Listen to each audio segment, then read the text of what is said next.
Hello mga boss. Dito naman kami ni partner.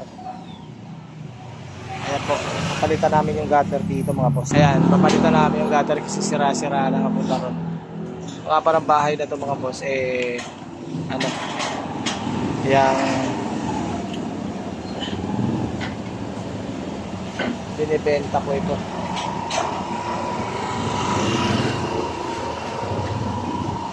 Ayan. Mula dito hanggang doon.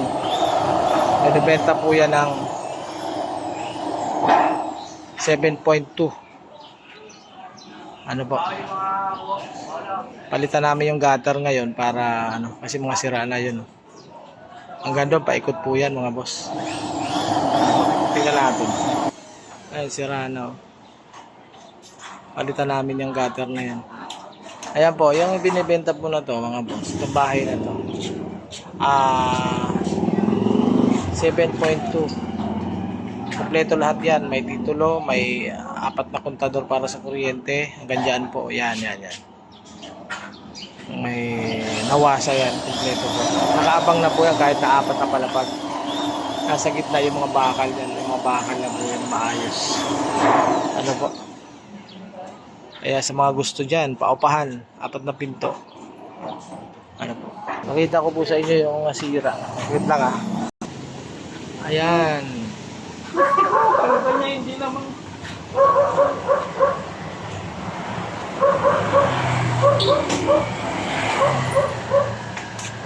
Yun doon.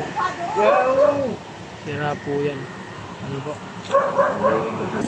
Ayan po yung pwesto. Mga boss. Palitan natin ang gutter lahat.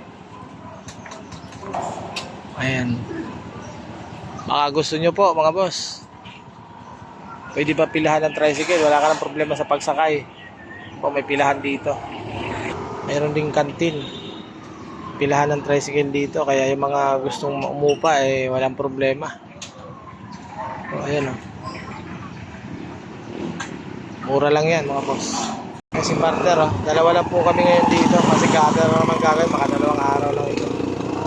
Ay si partner. Ayan. Ayan siya. Mga boss, ano po? Baka may gusto dyan. Binibenta po yan. 7.2. Nakaabang na po yan para sa 3rd floor. O 4 na palapag. Ano po mga boss? Matibay ang pundasyon po yan. Kantong-kanto lang po mga boss. Kompleto po ang papel niyan. Sino may gusto PM lang po kayo sa amin. Ano po? Sa akin po pala kay Boss Ray TV channel. Ano po? Okay? Ingat po kayo mga boss. Trabaho muna tayo si partner. Nagagalit na yata. Ano po mga boss? Sige. Ingat.